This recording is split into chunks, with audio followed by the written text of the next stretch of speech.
Hello, we have a new setup today. Still bland, still plain. But we have a table now, so Pastor can't move too much.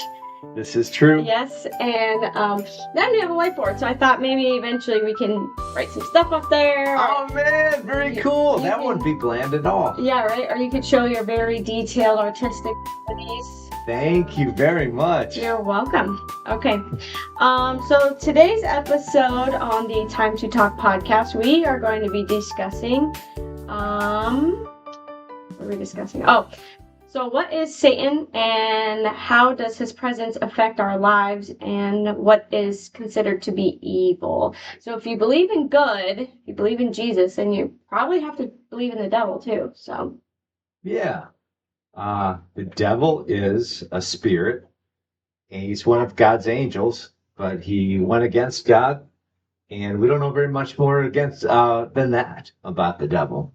And so, but he is a spirit being, and he brought, it seems like, about a third of the angels with him. Other than that, we don't know very much about the devil, although I guess we do know that he wants to destroy God's creation. He's an enemy of God, and he wants to go against God. Now, one point in the Bible, in it's either 2 Timothy or 1 Timothy, talks about that pastors should not be, how should I say this? Pastors should not be recent converts, meaning, and then he goes on to say, or else he'll fall into pride like the devil. And the pastor thing is just saying, like, look, once you become a Christian and you're a brand new Christian, you might think, hey, I know it all, but you really don't. And so that could be a prideful thing. I understand. Yeah, so how did he get the name? So his name was given to him as Lucifer, right? Or was his name given to him? What was his angel name?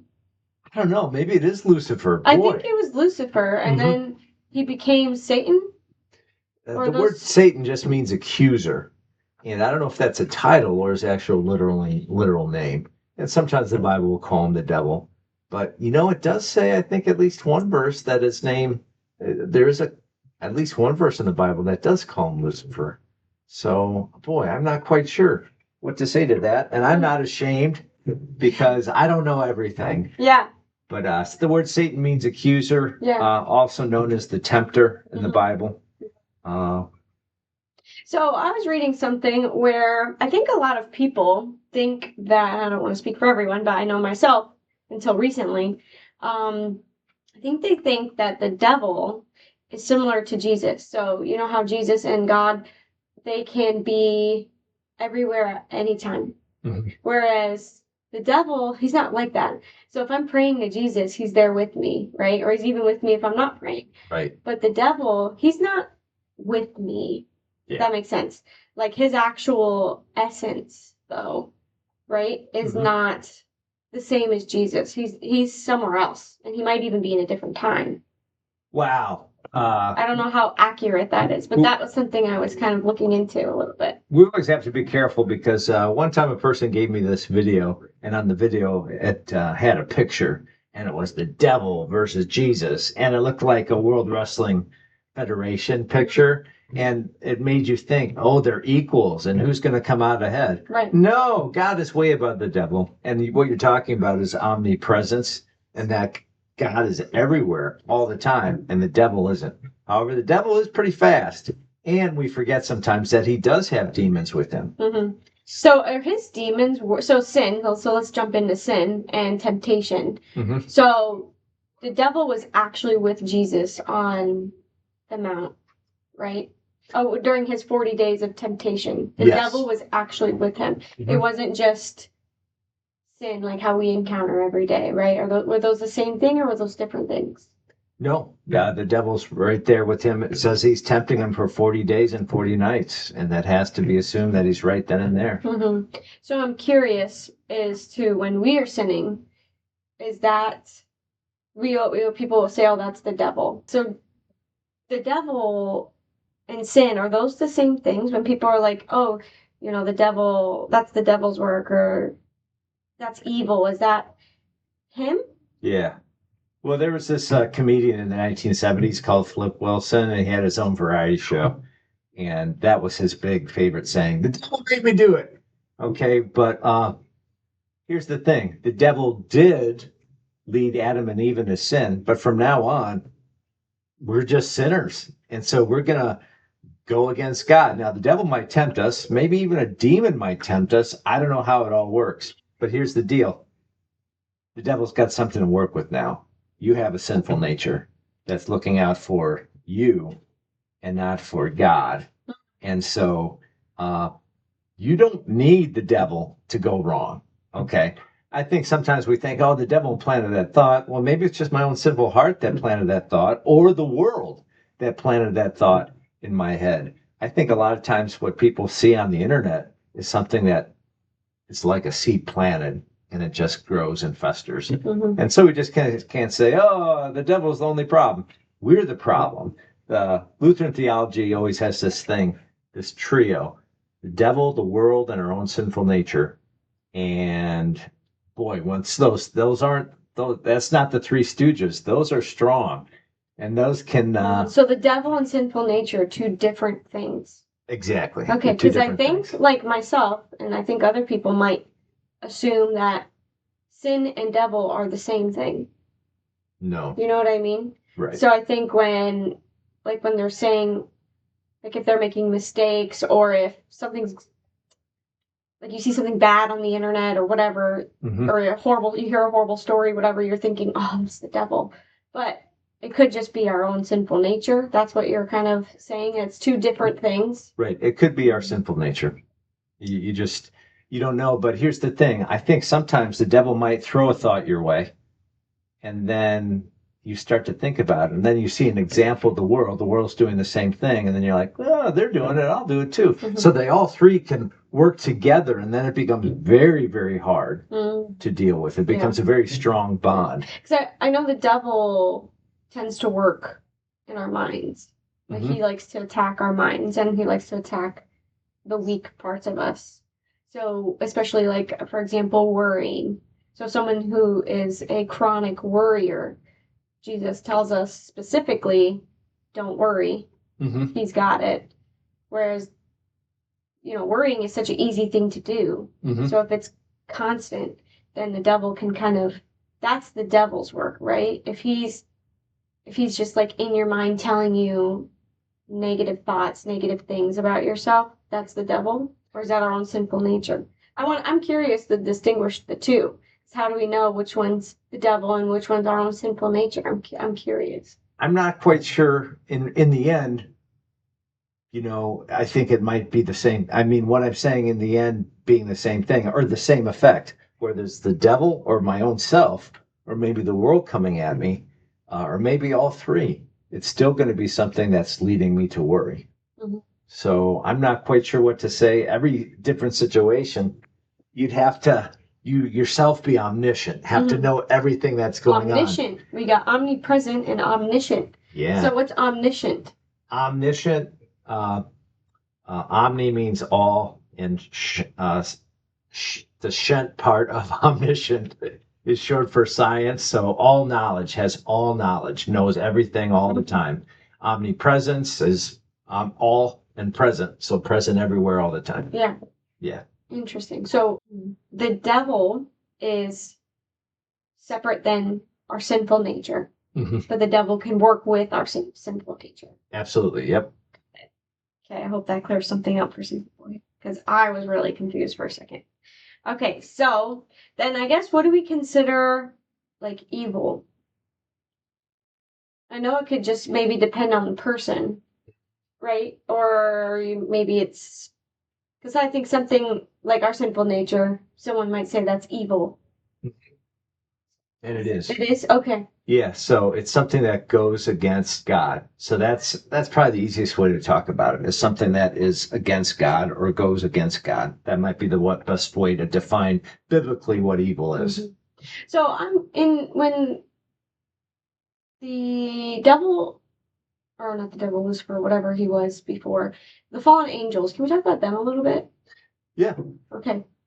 I don't know if I'll have all the answers, but I'll give it a shot. Okay. So the fallen angels had a lot of pride and they thought they could be better than God. Is that why they fell? We just don't know. We just know that the devil, it says Paul says they'll fall into sin like the devil, in because of pride. Now, I don't know. He just doesn't get into that. The Bible doesn't talk about that. All we know that there was a rebellion. Now, it doesn't say that the other angels were necessarily prideful, but Satan convinced them to follow him. Uh, Maybe they thought, man, this guy's awesome, or maybe they were prideful too. But the Bible just talks about the devil having pride. It doesn't talk about the ones that joined him in his rebellion. Yeah, because the when I guess I'm when did God create the angels? Man, you're having a lot of great questions. Sorry. Well, no, that's fantastic. When did God make the angels? Well, for people who go to a liturgical church, we often say the Nicene Creed. And the Nicene Creed says that God created all things, visible and invisible. In the invisible part, we're talking about angels, the unseen world. Okay. And that's primarily what they're talking about when you say the Nicene Creed, both visible and invisible. So he made the physical world and the spiritual world. When did he actually do that? It has to be within the 6 days of creation. Now, when it actually happened, I don't know. Some people have theories like, oh, when he made the stars, he made them, but I don't know. Doesn't specifically say. Doesn't specifically say. Yeah, because if he created the heavens and the earth, then, so if he created the heavens, maybe that was the world in heaven. Mm-hmm. And then he created the earth, which is the world on earth. I think when it says heavens, it's just saying everything that you see when you look up. I'm not 100% sure. Not heaven like as a certain place. Sometimes I think we do think about heaven. I think because we think of heavens and we think about looking up. However, scripturally speaking, if you want to talk heaven, heaven is wherever God is present. It's not necessarily this place where there's lots of clouds and where, this kind of. Doesn't it talk about gold roads and gold buildings and all this gold up in heaven? It talks about the New Jerusalem being that, but when you look at the text, it's interesting. A lot of times people think about heaven. That's where we go when we go up. Mm-hmm. But actually, when it talks about the New Jerusalem, mm-hmm. It's the New Jerusalem coming down. And what it's talking about is actually the church. The people of God is the New Jerusalem. Okay. I don't know how else to say it. The Bible talks about Christians being the temple of God, the New Jerusalem, Mount Zion, the church. All these things are talking about one thing.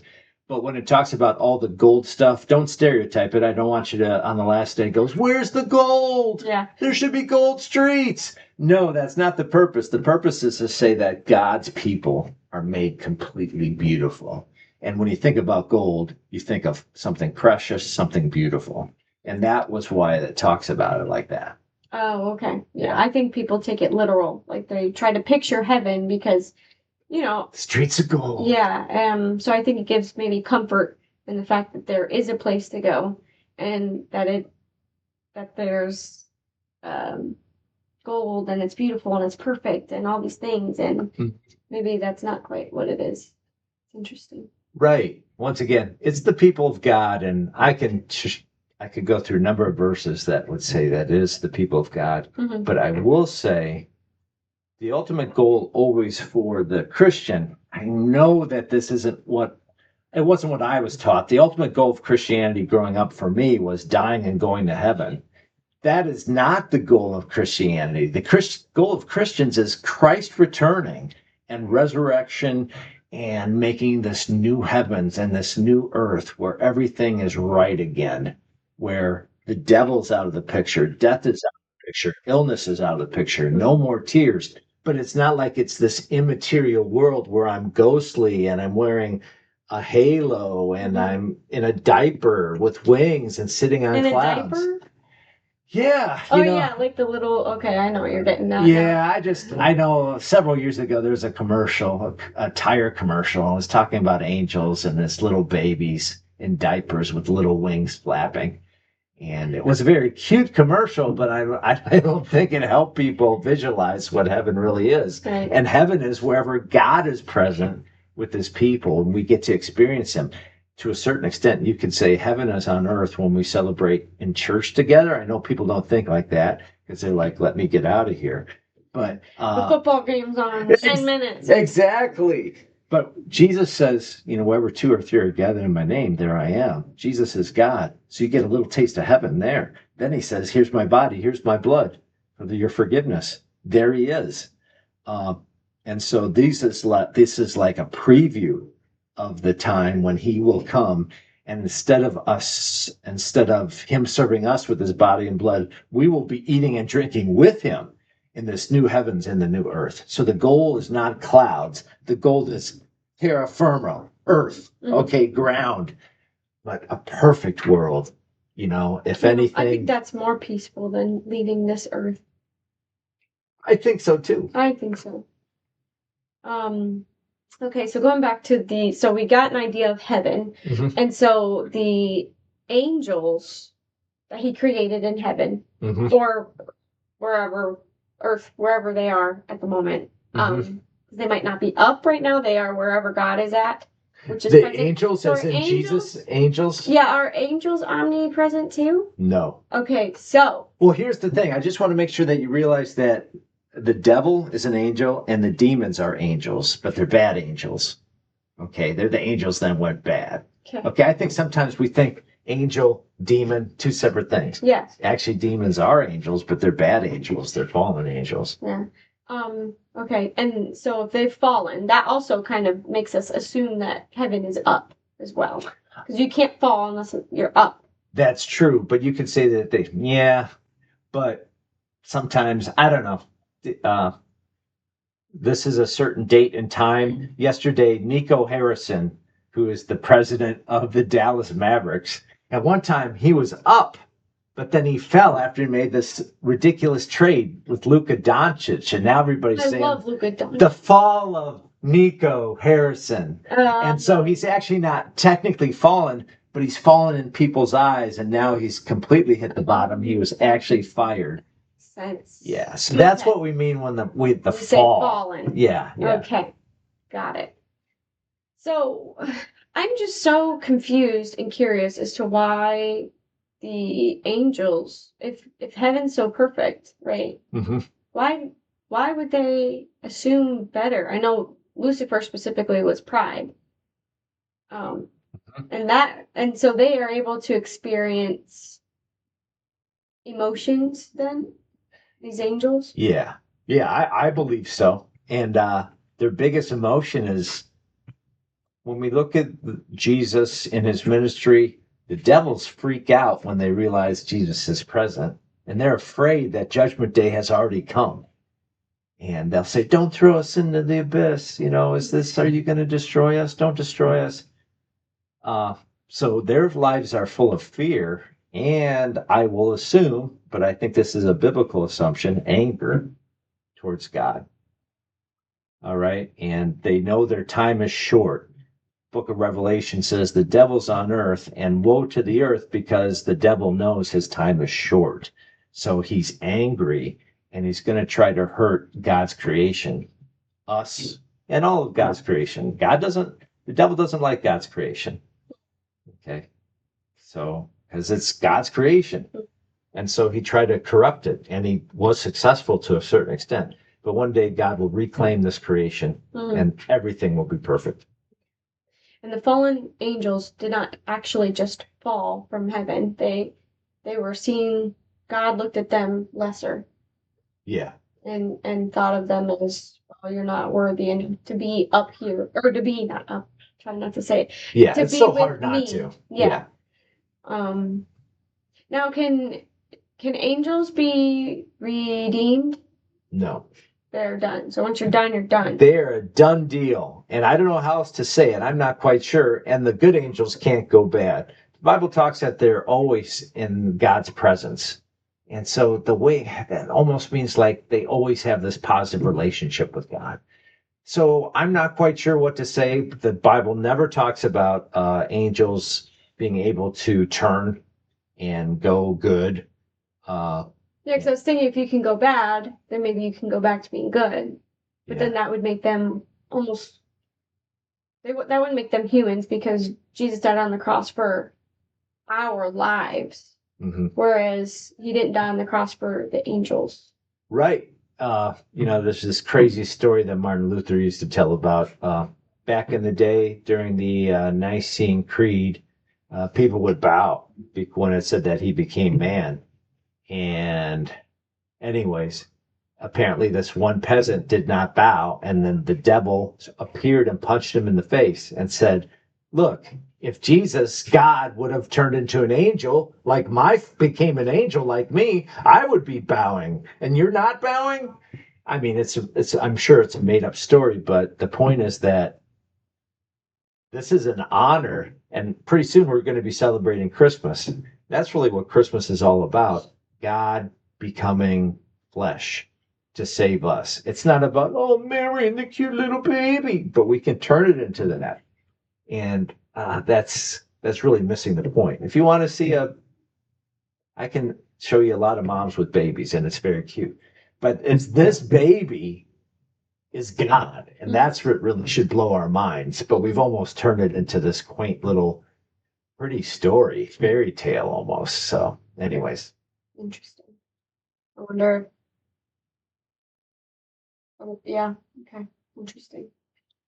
What were you gonna say? A thought crossed my mind. Well, maybe there's some stories in the Bible that were turned into a fairy tale that really are missing the point.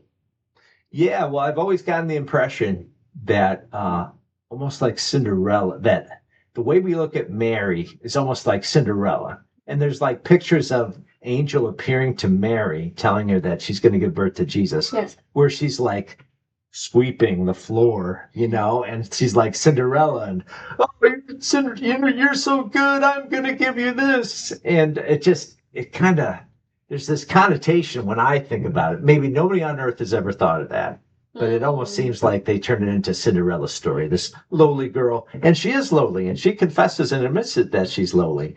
But it's almost like, it's almost become a fairy tale. Okay.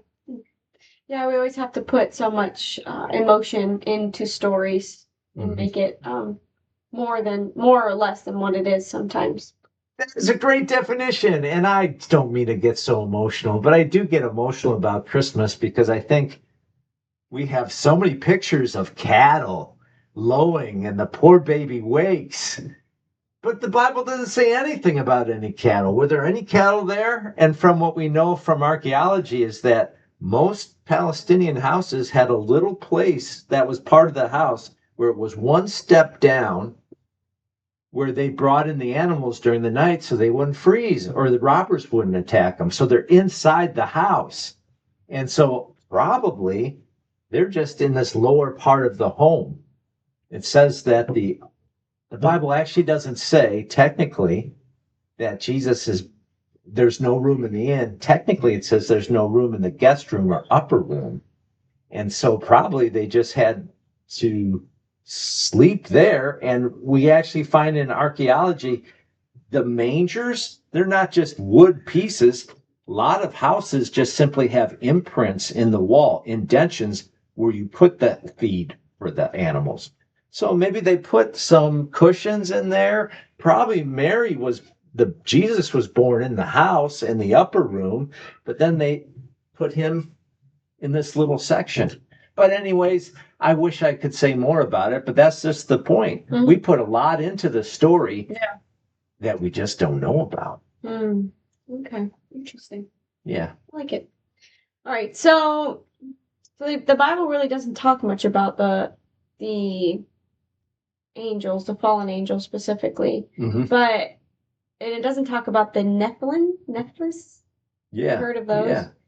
Are those the fallen angels? Wow, where did you get this? I'm just really curious. No, I'm curious because there's all these different theories of that, and it only brings it up like twice in the Bible. And I was just reading it the other day in Genesis, and it was talking about how the Nephilims were sleeping with the beautiful women on earth, and it created this multiple generations of like impure bloodlines I guess. Yeah. And that's why Jesus had to wipe out the earth, because Noah was the only pure bloodline. But I don't know if that's all accurate. Yeah. It was Where'd just you a hear theory. that from? It was just a theory I was reading. Oh, okay. Yeah. All right. It might not even be a good resource, but it seemed good, so I was just listening to it. But No, that's really interesting because I can see where people get it from in regards to what you're saying. mm-hmm.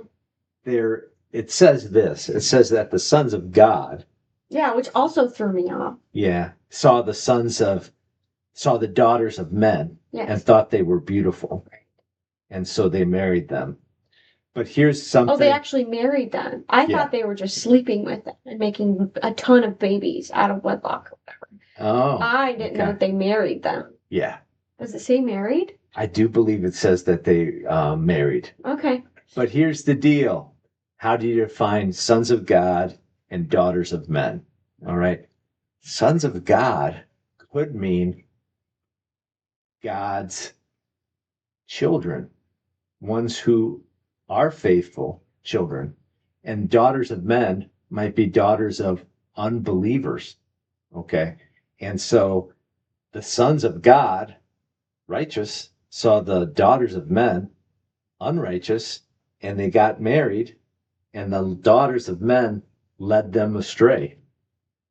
And so the thing is that when God is going to destroy the world, he just simply complains that there's so much evil in the world. Mm-hmm. He doesn't say, I got to wipe out this half man, half man, half angel being that I never created, and that's really whacked out. It's evil. No, just humanity's evil. And then when he destroys humanity, it says twice in there that I won't destroy humanity again. It doesn't say this angel breed. Yeah. Even though from birth, from childhood, they go against me. So in any way, he says that once right after the flood. So if these angel human beings, this kind of hybrid creature was destroyed, why would he say it again? Why does it say that the creatures were around after the flood, though? What do you mean? I believe it said that the Nephilim were here on Earth and after. Yeah. Do you know what I'm talking about? That word, well, Nephilim, is that actually talking about a specific race of people, or is it a descriptor? Some people will say Nephilim actually means men of renown, and that is just like a short term, and great men, strong men. And we hear it twice in the Bible. Mm-hmm. It says the Nephilim were on the earth during these days before the flood. Then when the spies go, are you familiar with when Israel's going to go into the promised land, they send spies out? Yes. Spies come back and say, we can't get this. 10 of them come back. No, I think he sent 10 spies, but only 2 of them said, we got to go and get this property. God will help us. But anyways, they say, we can't, we look like crickets to these guys. And so they're probably big guys, hefty guys that are very impressive and probably, I'll just assume, great warriors. But anyways, so I think the Nephilim is probably men of renown, people that were like, oh man, check out these guys. Whoa, get out of their way. And then I read something about that too, where the Nephilim were also just like high-powered men, like people in society during that time that had a lot of money or a lot of influence. Maybe it was. I'm not 100% sure. Yeah, there's all these different theories on it. It's interesting. But I wanted to make sure that those weren't the fallen angels. Yeah. Those were 2 different people or things. There appear to be 2 different groups. Yes. And I just think the result of where it says the sons of God and the daughters of men it led the sons of God away from God, and they become corrupted, and their children are corrupted. And that's why God says, this is a terrible situation. These people are really, really bad. and then the world is destroyed. So I wonder, was the world more evil then than it is now? We're talking about evil. Is it? I'm going to say something here that people, in my assumption, my opinion, yes, it was worse. I think people, I wanted to talk about this a little bit today. I do think what happens is that people, I often talk to older people, and they do talk about the good old days, but I really don't know if the good old days were as good as they remember. The truth of the matter is that we always spin things better. Okay. This is called nostalgia. And besides that, a lot of times when they think the good old days, it wasn't like this when I was a kid. But see, they identify it with being a kid, and they probably didn't have the same worries that their parents did. Now, this might sound kind of, I just read a little thing about a professor who wrote in the late 1960s that he believed that the world, there's a part in the Bible, in the book of Revelation, it says that the devil will be loosed. And he thought the devil was loosed. And he's talking about the late 60s. Now, when you look at the late 60s, there's a lot of turmoil. Okay. There's a lot of riots. People are freaking out about Vietnam. People are dying. People feel politicians are lying to them. Okay. And it was a time of great revolution. And now you can say we live in times of great revolution where people don't believe in politicians. And we've been involved in wars. And you're like, should we really be involved in these wars? But I'm just saying that, wow, the 60s are over 50 years ago now. And probably, though, I've seen people, oh, those were the days, man, the 60s, man. Oh, yeah. But during the time, people are like, this is terrible. What's going on? Yeah. You know, and so I think we're always kind of spinning it into. I'll tell you one more short story. A long time ago, when I was a junior pastor, it's called a Vic Bridge. I was in South Dakota, and I met up with this lady. She was really old, and this is a long time ago, too. So this is like 30 years ago. But she said to me, oh, the Great Depression, those were the days. Really? It's called the Great Depression. And she said, oh, it was so great. Everybody helped each other. Everybody was a good neighbor.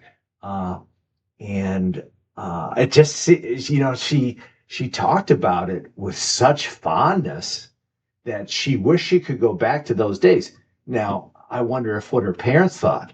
How am I going to feed my children?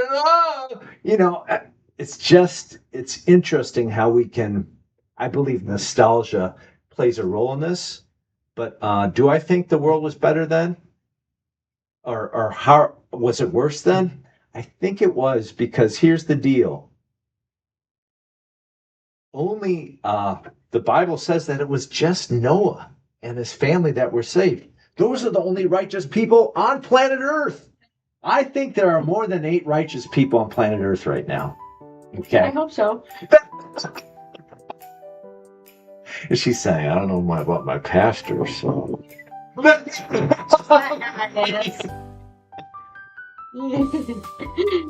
All right. Thank you. We're going to close out this episode. So hopefully you guys got something in from that. We can definitely dive a little deeper if you end up getting more questions. Just you can leave a comment. You can, if you're a church member, you can leave it in the podcast request box, and we'll go from there. But yeah, this is an interesting topic. A lot of people are always curious about it. There's not a lot of answers, so that's what kind of makes it fun. Is, you know, there's all these different things, but you just try to go by what Scripture says. So.